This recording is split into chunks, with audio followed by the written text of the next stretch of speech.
कल्पना कीजिए, आप एक ऐसे दौर में हैं जहां हर कदम पर मौत आपका इंतजार कर रही है। लेकिन क्या हो जब दो खूंखार शिकारी आपके गांव में घुस आए और इंसानों का शिकार।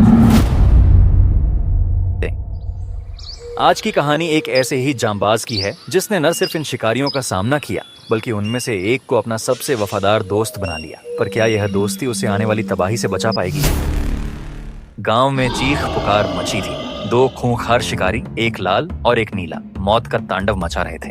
जब गांव का निडर योद्धा इनका सामना करने निकला तो नजारा देखकर उसके होश उड़ गए। अजीब बात यह थी कि नीला शिकारी उसे मारने के बजाय उसे बचा रहा था। शायद उन दोनों के बीच कोई पुराना नाता था। यह देखकर लाल शिकारी जलन के मारे पागल हो गया और उसने अपने ही साथी पर हमला कर दिया। यहाँ से शुरू हुई एक ऐसी जंग जिसने पूरे कबीले की किस्मत बदल दी।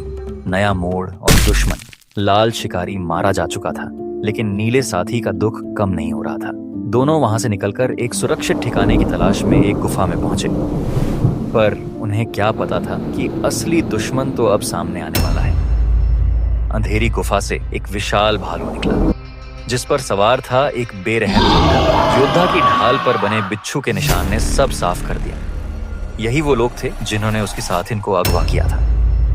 अब डर की कोई जगह नहीं थी, अब सिर्फ इंतकाम का जुनून था। उसने अकेले ही उनके पूरे ठिकाने पर धावा बोल दिया। अंधेरे का फायदा उठाकर वो कबीले के अंदर घुस गया और अपनी साथीन को आजाद कराया।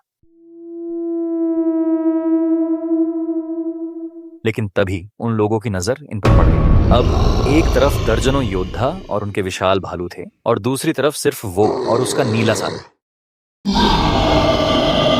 उस रात वहां खून की नदियां हो गई। गुस्से में वो इतना अंधा हो गया कि उसने किसी को नहीं बख्शा। उसने साबित कर दिया कि जब एक इंसान जान बनाता है तो वो सबसे बड़ा शिकारी बन जाता है। अंत वो वहां से बचकर तो निकल गए, लेकिन कहानी अभी खत्म नहीं हुई है। जब उस कबीले का सरदार वापस लौटा और उसने अपने परिवार और लोगों की लाशें देखी तो उसकी रूह कांप गई। अब उसने कसम खाई है कि वो इस तबाही का बदला जरूर लेगा। क्या हमारा योद्धा इस बदले की आग से बच पाएगा या यह सिर्फ एक बड़ी जंग की शुरुआत है?